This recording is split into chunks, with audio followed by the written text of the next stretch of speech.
Today we have some home alone horror stories, not like the ones in the movies.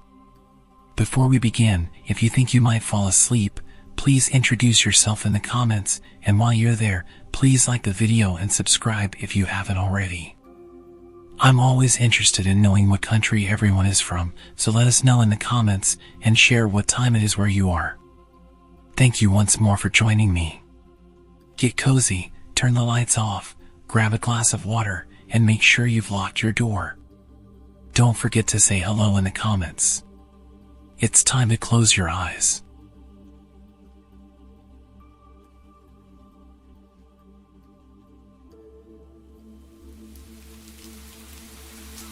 A few years ago, I was renting a house in Northern California.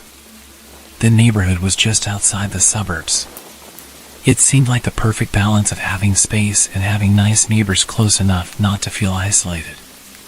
The area had no street lights, so it was very dark at night, especially if there were clouds blocking the moonlight. It didn't bother me though. It made my little house feel even more quaint on dark nights. I got home from work one day in midwinter. It was a cloudy night, so pulling up to my house, I saw only what my headlights and front porch light illuminated. When I got out of my car, I caught a whiff of cigarette smoke. That was odd, as I had never smelled that before around that house. I didn't see anyone nearby, so I ignored it and went inside. I had just got off a shift with a few hours of overtime, so I felt pretty tired. Even though it wasn't even 7 yet, I decided to take a shower and call it a night. I woke up sometime later, sure that I had heard a noise inside my house. I wasn't worried right away because my friend would sometimes stop by to use my shower after work on his way to his night classes. I even gave him a spare key so he could stop by even if I wasn't home. He would always text me to let me know beforehand though, and I hadn't heard my phone go off. I reached over to my bedside table and picked up my cell phone to see if my friend had sent me a text. The bright light from my phone's screen blinded me. These were the days before phones had a light sensor that would dim the screen in the dark, and this particular phone was so bright, I could use it as a flashlight. Through squinted eyes, I could make out that it was 9-something, but I couldn't tell if I had an unread text or not. I set my phone aside and called out my friend's name. There were a couple of seconds of silence before I heard loud footsteps as someone started running through the bottom floor of my house. I leapt out of bed and ran to the closet. They were already up the stairs by the time I had opened the door and stepped inside. That house had 3 rooms upstairs, 2 bedrooms on either side of the hallway, the one I was in and a spare, and a bathroom at the end. The bedroom doors were both closed, but the bathroom door was cracked open. I heard whoever was in my house thunder down the hallway past my door and into the bathroom. Thank God he did. That gave me enough time to open the attic access in the ceiling of my closet and hoist myself up. I had just started to lift myself up when the person ran back out of the bathroom. My feet were barely inside of the attic when my bedroom door burst open. I heard footsteps run into my room and stop. When they didn't see me in that room, they ran back to the hallway and into the other room, which just had boxes stacked in a corner, some weights, and a table where I painted my miniature models. I guess they decided that if someone were hiding, it would be in the bedroom because they charged back into my room and turned on the light. A moment later, the closet door was ripped open. I was crouched in my attic just a foot or so away from the access, so I could try to stop them if they started to climb up. From my vantage point, all I could see was from about their knee down. They were wearing dirty blue jeans with frayed cuffs and work boots. After a few seconds of looking in the closet, they stepped away and I heard a loud crash come from my room, followed by a scream of frustration and anger. That scream was the most unnerving part of the incident for me. It reminded me far too much of my stepfather, who would scream in a similar way when he lost his temper. He would eventually be placed in a mental hospital for several mental disorders that resulted in erratic and violent tendencies. The man in my house ran back down the stairs. I heard crashes and clatters as things were thrown around and furniture was knocked over. I stayed crouched in the attic. I had left my cell phone when I ran for the closet, and I wasn't certain I could climb down without him hearing. After some time, the noises stopped. I started counting slowly. When I reached 1,000, I decided it was safe enough to climb down and call the police. The first thing I noticed when I exited the closet was the intruder had flipped my bed over. I assumed in an attempt to find me. That was the loud noise I had heard after he stepped away from the closet. I couldn't find my cell phone, so I went to the landline by the bed and called the police. I waited in my room until I heard them call out from downstairs. The first floor was a mess, but I had expected that. Chairs had been knocked over, the sofa had been flipped. All the books, pictures, and knickknacks I had on my shelves were strewn across the floor. The cupboards in the kitchen had been opened and all the boxed and canned foods had been thrown to the ground. As far as I could tell, though, the only thing missing was a single knife out of the wooden block in my kitchen. The police checked the house from top to bottom. They found that the side door had been forced open by something like a crowbar. They also found a few cigarette butts along my fence line, along with some foil and an empty pen, which the police said people often use to smoke meth, so they think he had been watching my house for a while. I realized that he must have been out there smoking a cigarette when I got home. They collected up the evidence and told me I should stay with family or friends that night and get that door fixed as soon as possible. I opted to just not sleep. I moved a shelf over to block the broken door and spent the next couple hours cleaning things up. I would often go to the window with a flashlight and shine it along the fence line where the police found the cigarette butts and foil, but I didn't see anything. The next day I called to have the door fixed and get motion lights installed at the back and sides of my house. I ran a phone cable up into the attic and added a landline. I never wanted to be stuck up there without a phone again. Nothing else happened at that house, though. I lived there another 3 years without incident. One more precaution I took was practicing getting out of my bed, going to my closet and climbing into the attic as quickly and quietly as possible. I even practiced doing that at my new place, except now I go to a crawl space at the back of the closet instead of the attic.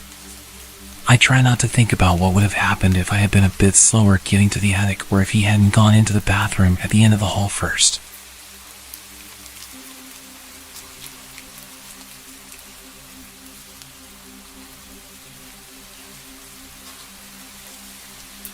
My roommate was out of the house for the week, so I had the place to myself. It was spring break, so my college classes were out. I had no plans and really nothing I needed to do. On Monday, I was basically trapped inside due to a huge storm blowing through our city. This was common around this time of year, but it still always seemed worse every time. The trees always looked like they were going to blow away, and the house would shake and creak nonstop. Knowing I wouldn't be able to sleep, I decided to just stay up. I turned on the Xbox and started up one of my video games and played for well over an hour, probably until 11 o'clock when the doorbell rang. I paused the game and got up, but then I remembered the whole storm situation. Who would be outside right now? I went over to the front door and looked through the peephole, but nothing. I opened the door. The wind and water hit me right away, but when I looked around, I didn't see anyone. I closed the door and thought maybe the wind had somehow rung the doorbell. I don't know, it sounds dumb now, but what was I supposed to think? I went back to my game, but only a couple minutes later, I heard a huge crash in the backyard, stuff tumbling over and breaking. I immediately knew it was our patio furniture and ran over to the back door. Everything was scattered around the yard, blowing around in the wind. I quickly put on my shoes and went outside, pushing each piece of furniture up against the back of the house. The wind was so heavy it would even hurt sometimes when the water would hit my face. I was rushing, going as fast as I could until I saw someone. They were standing at the edge of the backyard, watching me. I looked back at them for a moment, but then grabbed the last piece of furniture and ran inside to escape the rain. I looked at the back door as I dried off, but the person was gone. Between that and the doorbell ringing, I was a little bit nervous. I sat in the living room this time, just scrolling on my phone because I was tired of being interrupted. After a while, I struggled to keep my eyes open. I got a blanket and laid down on the couch. I didn't feel like going upstairs, and the storm was much louder up there. It took a while, but eventually, I drifted off and fell asleep. A few hours later, still well into the night, I woke up from a sudden burst of heavy wind outside, shaking the house. I pulled the blanket to the side and sat up, moving my feet to the floor as I prepared to go check if the furniture outside was still there. But just when my feet touched the floor, they were soaked. It woke me up immediately. I looked down and saw a puddle on the ground right next to the couch. Then I saw another, leading in a line across the floor. Inside the puddles were faint muddy shoe prints. I stood up and ran to the corner of the room, heart beating rapidly in my chest. After a minute of hearing nothing but the wind outside, I slowly followed the shoe prints.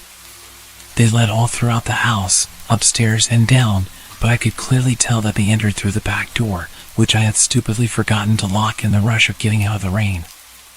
I locked it and pulled my phone out to call 911, but then the thought crept into my mind, what if they're still inside?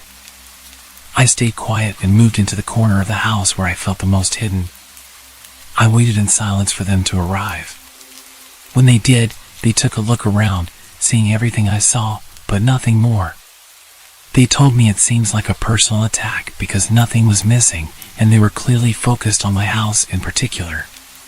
However, they walked right up to me while I was sleeping and seemingly did nothing but watch me, which is super creepy but doesn't make much sense. If they wanted to do something to me, they would have done it at that moment. After some thought, this had led me to believe that whoever it was had actually come from my roommates. They saw me, then looked around the whole house, and then left, doing absolutely nothing. So if this was a personal attack and my roommate was there, I think things may have gone a lot worse than they had.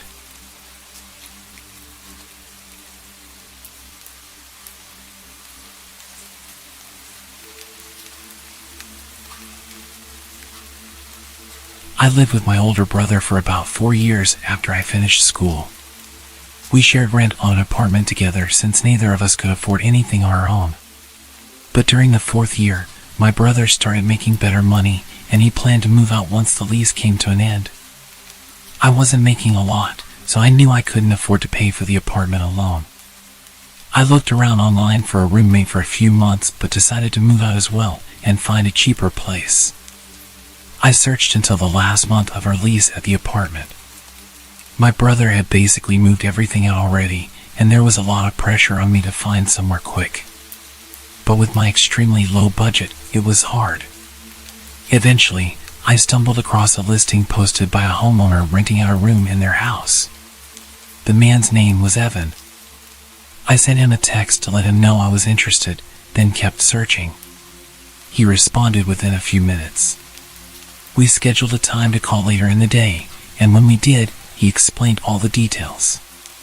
He said he lived alone in the house and was renting out his spare bedroom, but I'd be able to use all the other rooms in the house. It sounded great to me, so I agreed to it. A couple of weeks later, I packed everything in a U-Haul and drove down to the house. Between this time, we'd been texting and calling, and he sent me a bunch of pictures, but I hadn't had the chance to view it in person yet. I got there around noon, parking in the driveway. The house was definitely small, but it looked nice from the outside. Evan was standing in the garage, waving me over. He gave me a quick tour, then helped me unload all of my stuff into my room. Evan seemed like a regular man in his mid-30s, which was almost 10 years older than myself, but I didn't really mind. He didn't hold conversations very well, and was somewhat shy. Anyway, we finished moving everything inside, and I dropped the U-Haul off. I Ubered back to the house, and by then, it was almost 8 p.m., and I was really tired. Evan was on the couch, watching TV, so I told him I was going to bed early, and I went to my room. All in all, it seemed like a decent place, and I was happy with it. I unpacked some more, then set up my bed, and by 9 o'clock, I was finally ready to sleep. I walked over to my door to lock it and turn off the lights. But as I reached my hand out, I saw the knob on the door was empty. As in, there was no lock on it. Confused, I opened the door. The lock was on the outside of the door. I stepped into the living room and asked Evan why the bedroom door locked from the outside. He looked confused and said he never noticed that, but he would switch it around tomorrow. I shrugged and said okay, then went back to my room. I was tired and not too worried about it, but it was definitely an odd find. I got in bed and fell asleep. In the middle of the night, I woke up. I heard someone moving around in the kitchen, which I assumed was just Evan getting water or something. I closed my eyes again. A minute later, I heard him walking back down the hallway, but as he was passing my room, he stopped. I opened my eyes and looked at the door. He was standing out there quietly for maybe 15 seconds before I heard a click. He locked my door. My stomach dropped, and I felt my face go cold as Evan walked down to his room. As soon as I heard his bedroom door shut, I got up quietly and went over to the door. I tried the handle, and it wouldn't budge. I stood in shock for a few seconds, coming to the reality that this man I just met has now locked me in a room. My fear started to turn into anger, and I called out for Evan, telling him to open the door. It only took a second before I heard Evan run out of his room and over to my door. I heard him place his hand on the door, but he paused for a few seconds before he unlocked it. I swung the door open right away. What the hell was that? I confronted him. Evan was stumbling over his words, saying he just wanted to make sure he was safe because he didn't know me well enough. I understood that concern, but locking someone in a room was not a smart way to go about it. I told him that I was going to pack up and leave in the morning. I stayed up all night on the couch in the living room, waiting for the U-Haul store to open at 9 o'clock. I looked into the hallway, seeing Evan's bedroom door was still closed, hopefully meaning he was still asleep. Then I drove straight there and drove the U-Haul back to the house. When I went inside, Evan's bedroom door was open. "Evan?" I called out. I walked over to his room and peeked my head inside. His room was empty. I moved my eyes around the room in disbelief, seeing as things were only getting weirder. I backed out and got straight to moving my stuff. I powered through 2 hours of moving boxes and taking apart my bed. I only had 2 boxes left, and I ran inside and picked up another, then rushed to the front door until Evan appeared in the doorway. "Move," I said. He stared at me emotionless. After a few seconds, he stepped aside. I hurried past him and shoved the box in the U-Haul. The last box was half full of random food I kept from my old pantry at the apartment. I decided to just leave it. Evan was freaking me out, and I wanted to get away from him as soon as possible. I started closing the back of the U-Haul before Evan interrupted. "You forgot this." He held out the last box. "Oh yeah, thanks." I grabbed it from him and climbed back into the truck. I felt him watching me as I stacked the box, and when I turned, he had his hand on the door. He started pulling it down, trying to close me in. I was able to stop him before the door was even halfway down. I shoved him to the ground, but he got up and ran. Not into the house, but off into the trees, away from the property. I didn't know what to think, but I didn't care. I quickly shut the back door and drove away. My brother was nice enough to let me stay with him until I found a new place. I don't know what happened at that house, or what would have happened, but there was definitely something very wrong going on.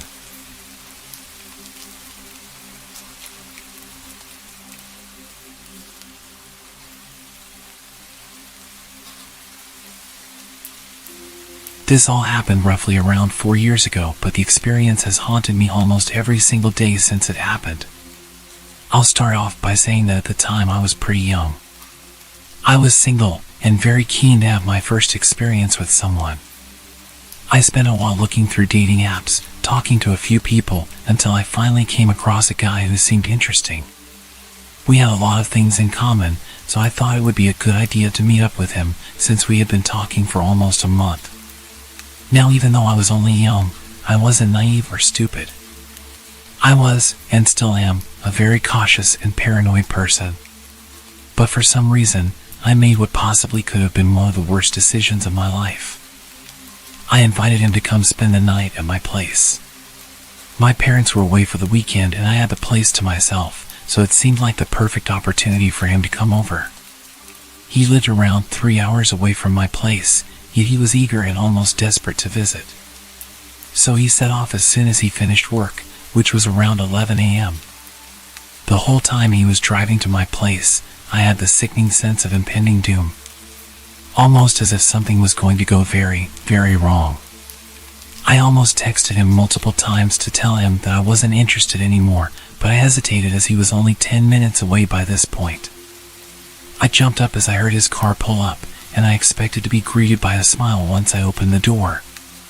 But he pushed his way through, and continued to stare at me blankly, all whilst my 2 French bulldogs snarled and growled at him, which they never do to anyone. Things instantly seemed extremely odd. He followed me quickly to my bedroom and didn't waste any time in aggressively undressing me. I hesitantly went along with it, as this was my first experience with someone. He was almost 6 years older than me, so I was pretty tense. Fast forward to a couple of hours later, he suddenly asked me if he could sleep in my room, which confused me as it was only 5 p.m. But I told him it was fine, and I would continue to watch movies by myself downstairs. After about an hour, I heard what sounded like furniture being moved around, and the sound of him talking. So I made my way upstairs and opened my door, only to find him crouching in the middle of my room and breathing extremely heavily. When I asked if he was okay, he motioned for me to get on the bed. He sat me on his lap and proceeded to place a blindfold over my eyes, putting his hands around my neck lightly. I was already feeling extremely uncomfortable, and it worsened as he tightened his grip around my throat. He asked, "Does anyone know I'm here? Do your friends know who I am and what I look like?" I instantly answered, saying that my sister and friends knew he was here. This was a complete lie because I don't have a sister, and my friends were unaware, but something inside of me forced me to say it. After minutes of awkward silence, he stood up to gather his things. I noticed that in his backpack, he had tape, rope, and handcuffs. At first, it didn't concern me as I knew he was into that stuff, but looking back, I think it was intended for something much worse. All of a sudden he said, "I think I'm going to head home. I have a long drive, and I'm rather tired."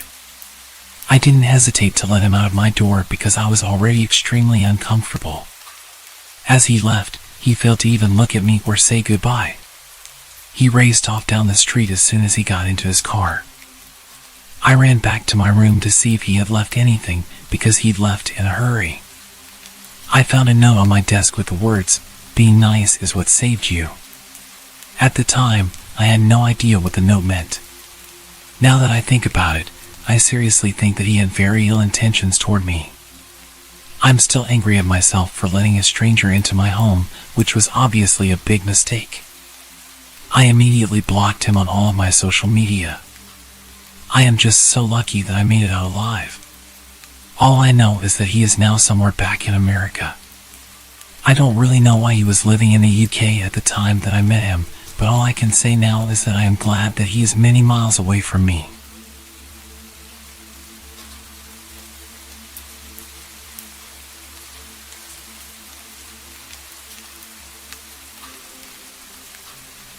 About 10 years ago, I lived on my own and didn't have much company. I was quite depressed at the time after losing my girlfriend to a drunk driver. I was enjoying a beer and watching the sunset on the back porch when I saw a large, scruffy man emerging from the tree line. My heart skipped a beat as he stumbled towards my house in a menacing way. Living alone, I often used my backyard for target practice. And at that moment, I was immensely grateful for it. Instinctively, I rushed to bolt all the doors while frantically dialing the police.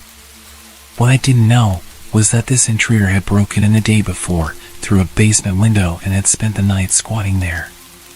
He had left the basement door unlocked, and at this point, he'd made his way inside the house and was making his way up the stairs towards me. I gripped my rifle, aiming it at the approaching man as he descended the hallway. I shouted at him, ordering him to stop and get on the ground, but he just kept walking towards me. I fired the first round, loaded with rock salt, but he showed no reaction. I quickly followed with a rubber bullet to the chest. Yet the drugged-up guy, who was clearly out of his mind, continued advancing. This guy was huge, at least twice my size, and I realized that whatever drugs he had in his body were going to push him through any pain that a rubber bullet would inflict. He was backing me into a corner. I desperately begged him to stop and warned him what would happen, but he just moaned at me like a zombie and shouted, "Shoot! Do it!"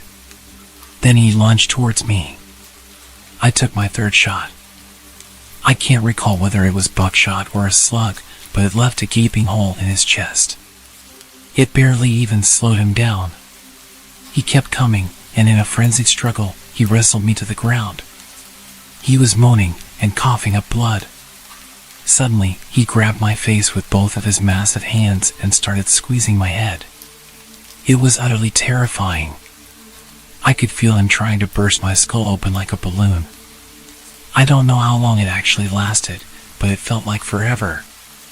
Eventually, the injury finally caught up with him, and he died on top of me. I was laying with him crushing me for a few minutes. My energy was completely drained, and I could barely breathe with his weight on top of me. His body was pushing my rifle into my chest, and it was causing me serious pain when I tilted his body to the side. I was completely drenched in his blood, and I can still remember the overwhelming smell. I'd completely forgotten that I was still on the phone with the operator, who had heard our entire exchange, which more or less amounted to me pleading, "Stop, or I'll shoot," and the man menacingly taunting. The police arrived soon after, and the incident made it to the local papers. There was a criminal investigation, but eventually, I was cleared of any wrongdoing. It turned out that the intruder was wanted for murder of an elderly couple in Baltimore and had somehow made his way 50 miles up the road into a rural area.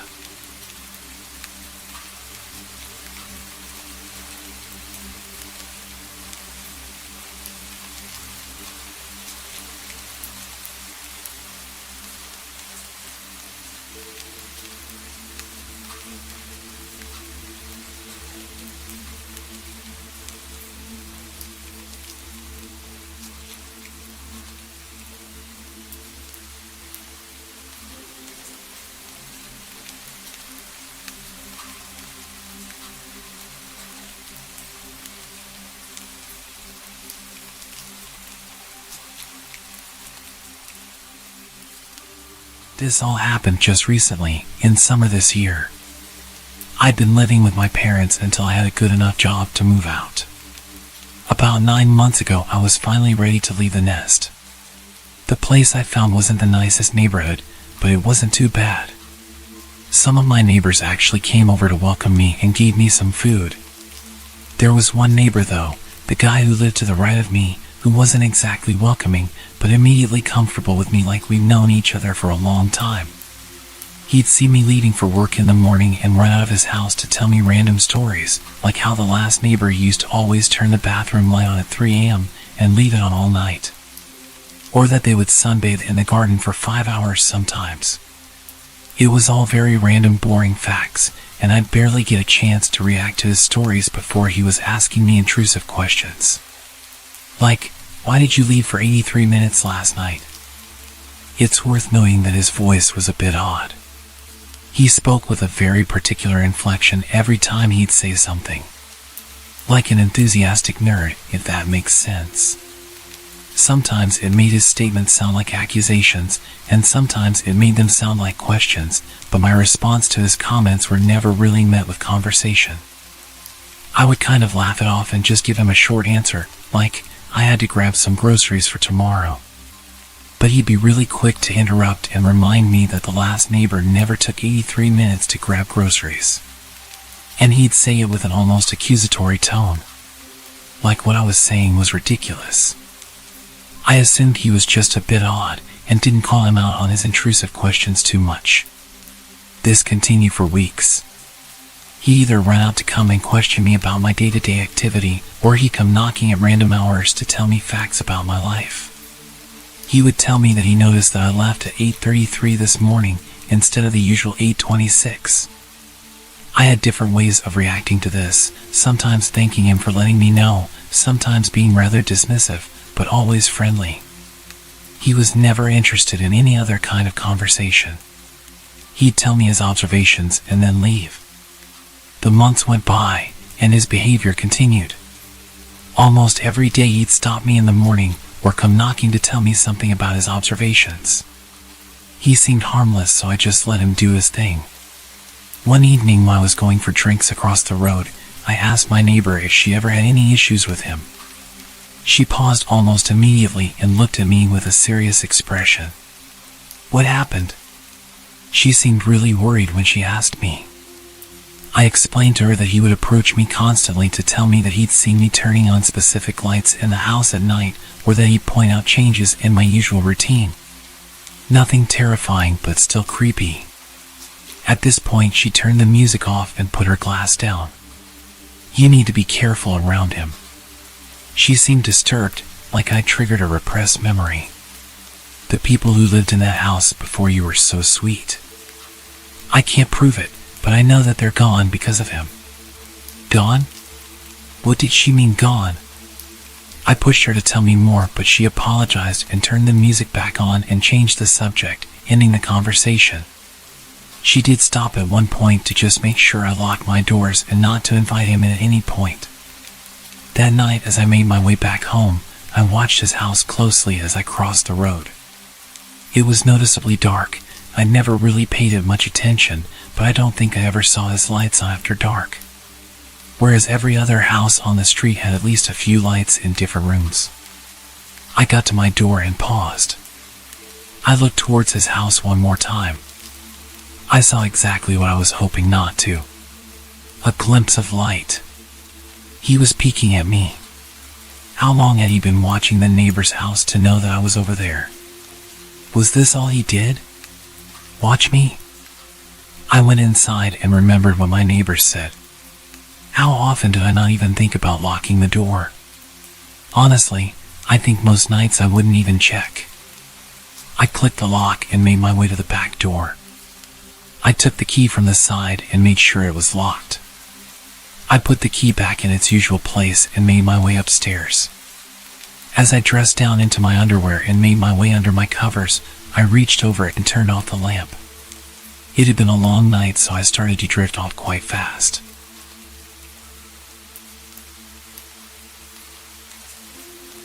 Did I hear that? Was that knocking? I sat on the side of my bed and waited, anticipating more knocks. About a minute passed and I didn't hear any more knocking, so I assumed I just dreamt it as I was half asleep. I lay back onto my bed and closed my eyes once again.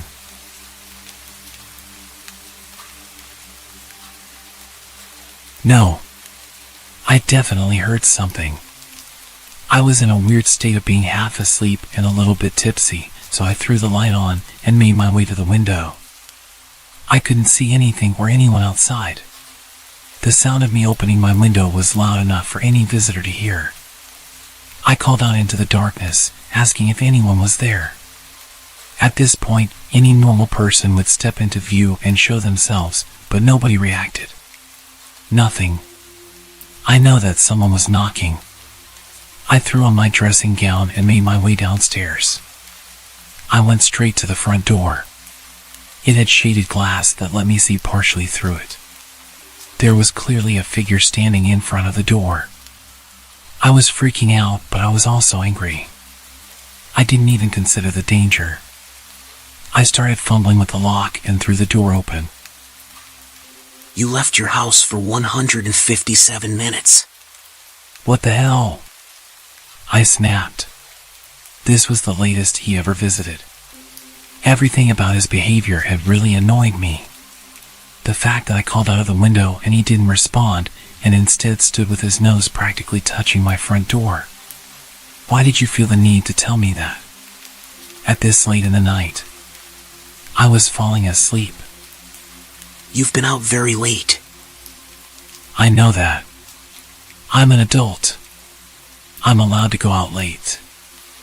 I realized I was reacting to his accusatory tone. Is that all? You wanted to tell me I'd been out late? He started to just walk away, back to his house. I yelled to him that I didn't want him to knock on my door again. He didn't react, just kept walking towards his house and went inside. I'd tolerated his weirdness for long enough. I convinced myself I wouldn't let him commentate my life schedule anymore, and that next time he talks to me I was going to tell him I don't care and just keep walking. I closed the door and went straight back to bed, still frustrated with how intrusive and weird he was. I closed my eyes and imagined what I would say to him the next time I saw him. I felt really tired and had no problems getting back to sleep. As expected, I had the weirdest dream. Whenever I had a few drinks, I'd always have such vivid dreams. I could hear that damn gentle knocking. I didn't jolt awake this time. I almost convinced my subconscious dream state to ignore the imaginary knocking. But I was fully aware of every creepy little thing that was happening. I started wondering if I'd locked the door. I knew I'd locked it earlier, but did I lock it after I opened it again to confront him? I couldn't remember. I hated how realistic my dreams were. Of all the scenarios I could think about, did I really have to imagine him breaking into my house and walking up my stairs? I feel like I'd never been so consciously aware during any of my dreams. I was dreaming that I was locked in place, sleeping on my side, with my back to the door. His breathing sounded so real. If it wasn't for the alcohol in my system, I would have definitely woken up. This was by far the creepiest dream I ever had. I dreamt that he was climbing into bed with me, wrapping his arm around my waist and playing with my hair. I felt absolutely disgusted, but the soft touches also felt relaxing and pushed me deeper into the dream. I was urging myself to wake up at this point. My mind kept racing back to the thought that I actually hadn't locked the door. I needed to get up. His breathing was so intense. It felt so real. His touch felt real. This was unlike any dream I'd ever had. I was urging myself to wake up. I felt paralyzed. Wake up. Wake the hell up. My eyes finally opened and I could still feel his touch. Why didn't you lock the door? I jumped up. His voice immediately jolted me awake. He was in my bed. I screamed and ran straight down the stairs and out into the night. I was still screaming as I ran across the road and started banging on my neighbor's door. I was freezing, only wearing my underwear and completely barefoot. I banged aggressively on her door and shouted her name until she came down. She opened the door in a daze and I pushed my way in. I frantically explained what had happened whilst begging her to lock the door and call the police. We watched out of the window. My front door was wide open, just as I'd left it. The cops were on their way and my friend was comforting me as I got into some of her clothes and told her all of the details. Minutes passed as we stared out of that window. My friend asked if I was sure he was there and it wasn't just a bad dream. I started to doubt myself when we didn't see him leaving. I wasn't the sensitive type. I wouldn't make up that whole scenario out of fear. I had a vivid memory of him lying in bed with me and touching me and talking to me. It was real. I know it was. The cops showed up after about 15 minutes and started to enter the house, guns drawn. We watched intently, waiting for them to bring him out in cuffs. They were in there for quite a while and I started to think that he'd locked himself in my room or something. After what felt like forever, the cops started to leave my house. They were alone. He wasn't with them. I couldn't believe it. I was not crazy. He was in my house. I know he was. I made my way outside to speak to the cops and ask where he was, but they confirmed that they found nothing and searched everywhere. I frantically told them that I was not going back into that house with him still in there. That's when the worst thing that could have happened. He walked out of his house. He stood there, just watching. I was freaking out, demanding that they arrest him and insisting that he was in my house. His expression didn't change, he didn't even flinch. He just turned and walked back inside. Yes, I was drunk and I was pretty emotional at this point, but I couldn't believe that they didn't listen to me. They told me that they'd searched the entire place and there was no intruder. They said that the person who I claimed was an intruder was clearly in their own home, so I should just go inside and get some sleep. There were no signs of forced entry and no damage or evidence of an intruder, so there was nothing they could do. After a while of me practically begging them to at least go and interview him, one officer did go over and speak to him, but it seemed like a very short conversation. He confirmed that he did come over initially to check on me as I looked drunk, but then went straight home. I was furious, but also terrified. I eventually went back inside and searched the house for any evidence that he was there. I was almost starting to doubt myself until I checked the back door. It was unlocked and the key was still in the door. I never left the key in the door, ever. He'd left through the back whilst I was hiding across the street.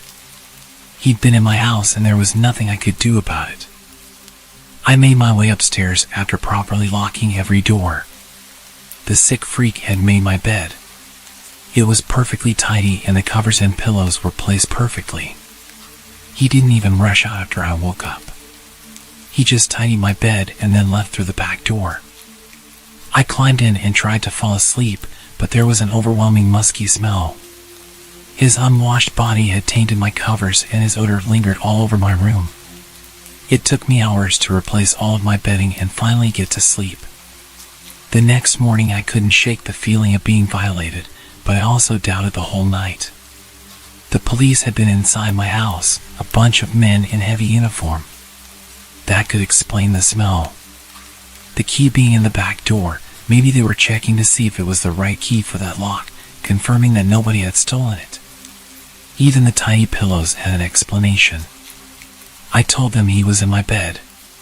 So it makes sense that they'd throw my bedding onto the floor if they were looking for him, and then maybe one of them just put it back and tidied it up for me. I followed my usual morning routine, and then at 8:30 as I approached my front door, I took a deep breath, anticipating his presence. I left my house and headed towards the road, looking in his direction as soon as I stepped outside. There he was, walking out of his house to greet me. Like clockwork. I froze and tensed up, ready to scream or punch him if he got too close. You're running 3 minutes later than usual. Did you remember to lock your door this time?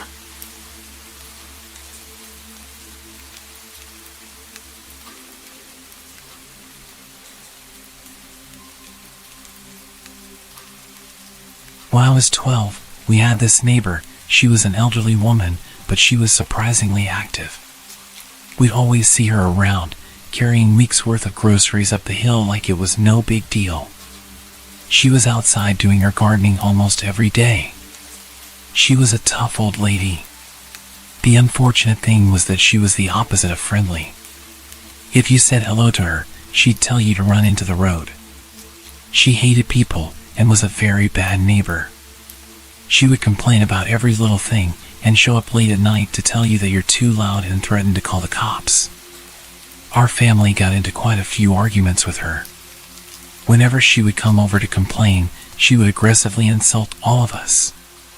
My parents got sick of this and just started insulting her back, telling her she was old and miserable and she would die alone. I didn't like it, but I figured it was just adults letting off some steam. I'm sure I even caught her smiling on her way back home after shouting with my parents. She had quite a reputation around town for being a witch. There were all sorts of rumors about her being hundreds of years old and having the stamina and strength of a 20-year-old man. They were not wrong about that. People would say that they'd seen her performing rituals through her window and that she kidnapped children and ate them. It was all silly stuff, but at the time I found it fun to believe. Anyway, the real scary part happened when I was home alone playing on my Nintendo. I could hear an odd sound outside my window, like an animal scratching at a door. I paused my game and went to check it out. I couldn't believe my eyes when I saw it. She was in our backyard, clawing at a window with a screwdriver, trying to get into the house. I opened the window and told her that I'd called the cops. She didn't hesitate to run back home. It was still so strange seeing this old woman running back at such speed. I actually did call the cops and told them what had happened.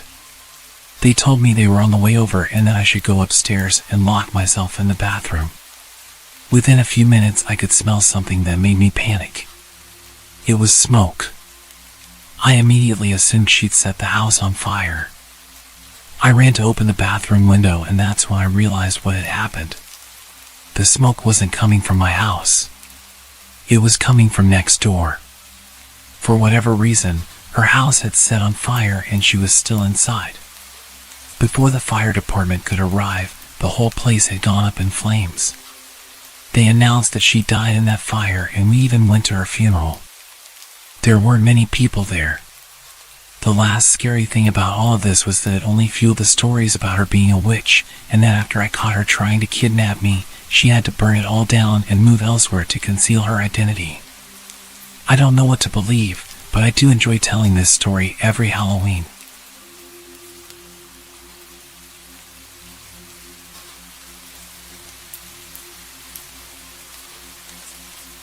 My neighbor is very weird. He never waves and has a permanent sneer on his face.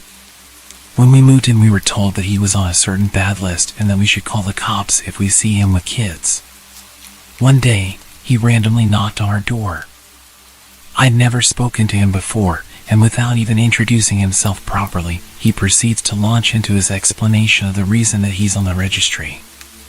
Basically, he claims that he accidentally hurt some kid in a locker room while they both happened to not be wearing any clothes. He says it was plain old vanilla assault where both parties just happened to be in their birthday suits. He repeated multiple times that he is absolutely not into children. Then he left without even letting me talk.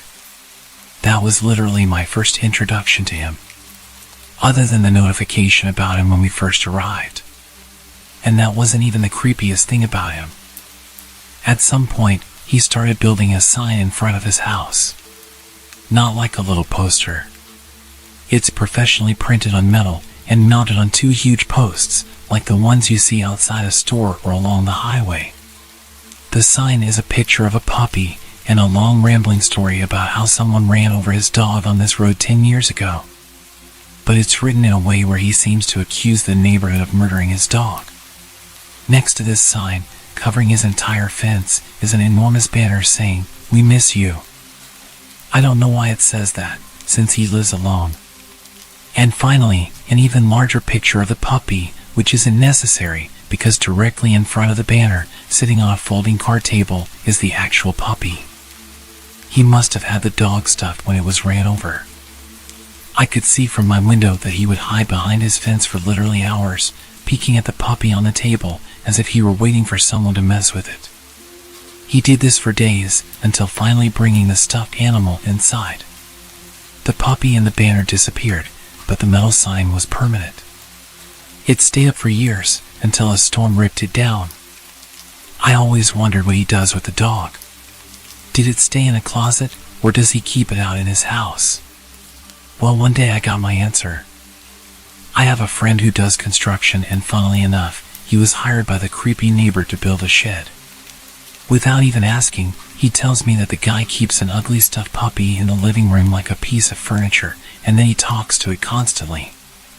There were plenty of other creepy things, but the big puppy shrine was the most notable. I never did see him with any children, but I'm constantly on the lookout.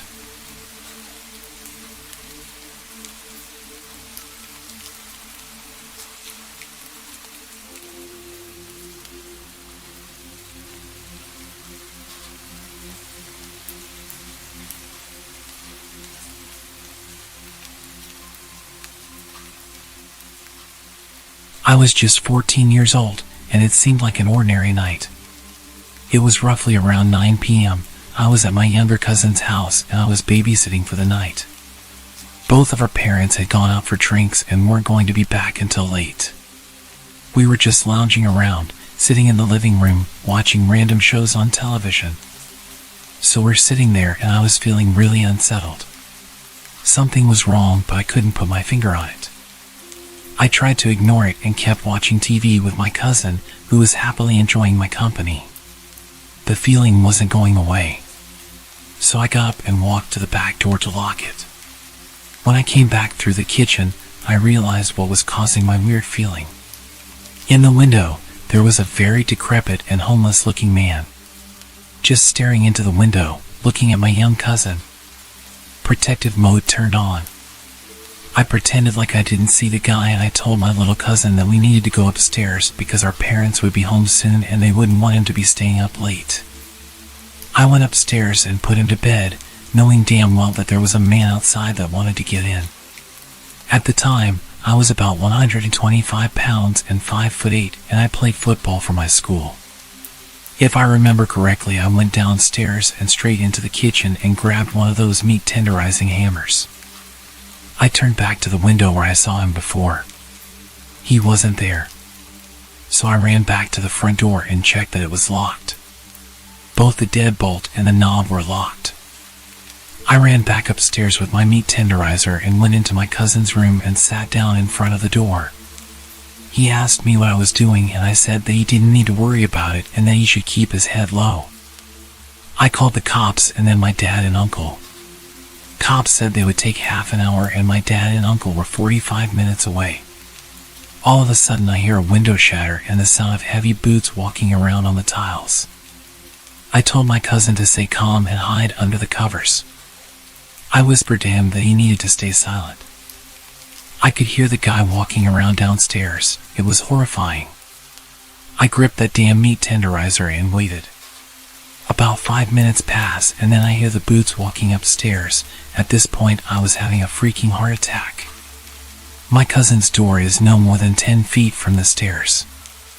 I heard him opening the doors to my uncle's room, then the bathroom. My cousin's door was next along the hallway. I was shaking with adrenaline at this point. Suddenly, he decided to walk back downstairs, and I heard him open the door to the basement.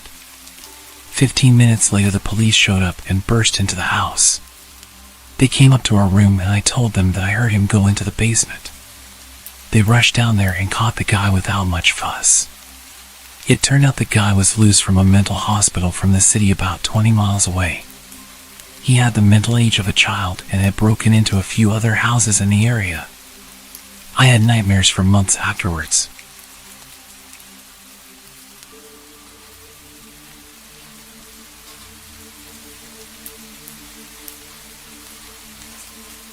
About 10 years ago, I lived on my own and didn't have much company. I was quite depressed at the time after losing my girlfriend to a drunk driver.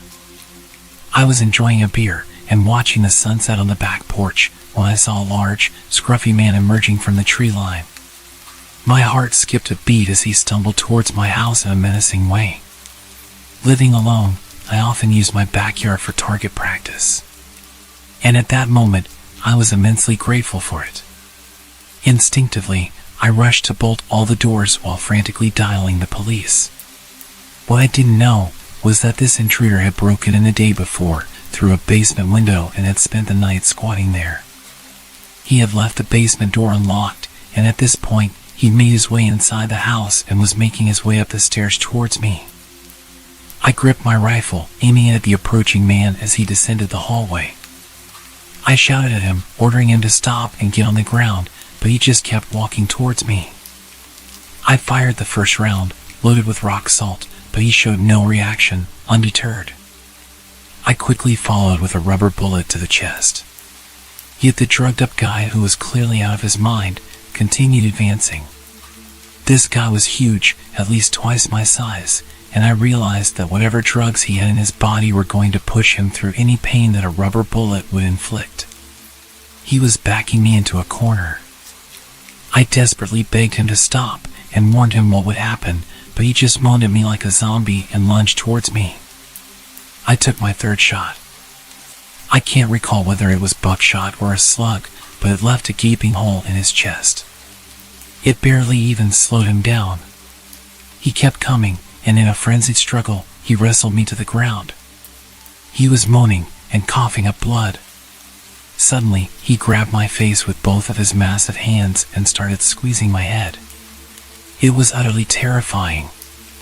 I could feel him trying to burst my skull open like a balloon. I don't know how long it actually lasted, but it felt like forever. Eventually, the injury finally caught up with him, and he died on top of me. I was laying with him crushing me for a few minutes. My energy was completely drained, and I could barely breathe with his weight on top of me. His body was pushing my rifle into my chest, and it was causing me serious pain when I tilted his body to the side. I was completely drenched in his blood, and I can still remember the overwhelming smell.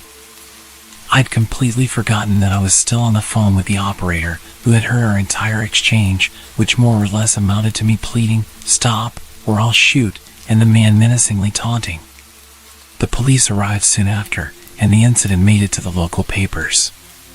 There was a criminal investigation, but eventually, I was cleared of any wrongdoing. It turned out that the intruder was wanted for murder of an elderly couple in Baltimore and had somehow made his way 50 miles up the road into a rural area.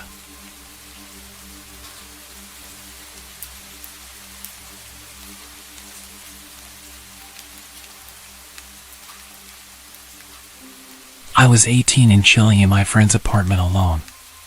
We lived in a duplex. He was on the top floor and I was on the bottom.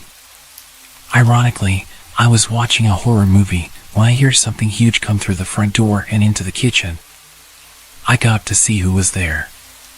We threw huge parties all the time, so it wasn't really that odd for some random to just show up. But then I saw this dude. He was a huge country boy wearing overalls and holding a huge butcher's knife, just looking at me while standing in the kitchen. I might have said something, I don't remember.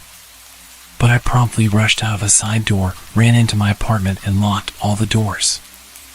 I don't remember who I called or exactly what happened, but I know I waited until I couldn't hear anyone moving around upstairs anymore and crept back in.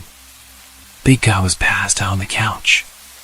Turns out he was on parole for domestic abuse charges, had gotten super sauced downtown, and made it to the apartment where he used to live. He was arrested and we never heard from him again, so I assume his parole didn't go too well. I also have another story from that apartment, possibly related. Again, I was home alone and waiting for my friend to get back so we could play some Xbox. It's like 1 a.m. and suddenly there's aggressive banging on the door. As I mentioned, it wasn't unusual to have unexpected guests, but banging like this? Not normal. I get closer to the door and this guy is screaming about money, and he kept referring to someone called Big Man. Open the door, Big Man. Big Man apparently owed him $10,000 and he was here to collect. He had something metal. I assumed it was a gun or a metal baseball bat. I could hear the clang noise when he'd smacked the door. I was pretty high at the time and didn't know what to do, so I just stood on the other side of the door for about 20 minutes whilst he shouted abuse and tried to kick the door down. Pretty dumb, but I was young and stupid.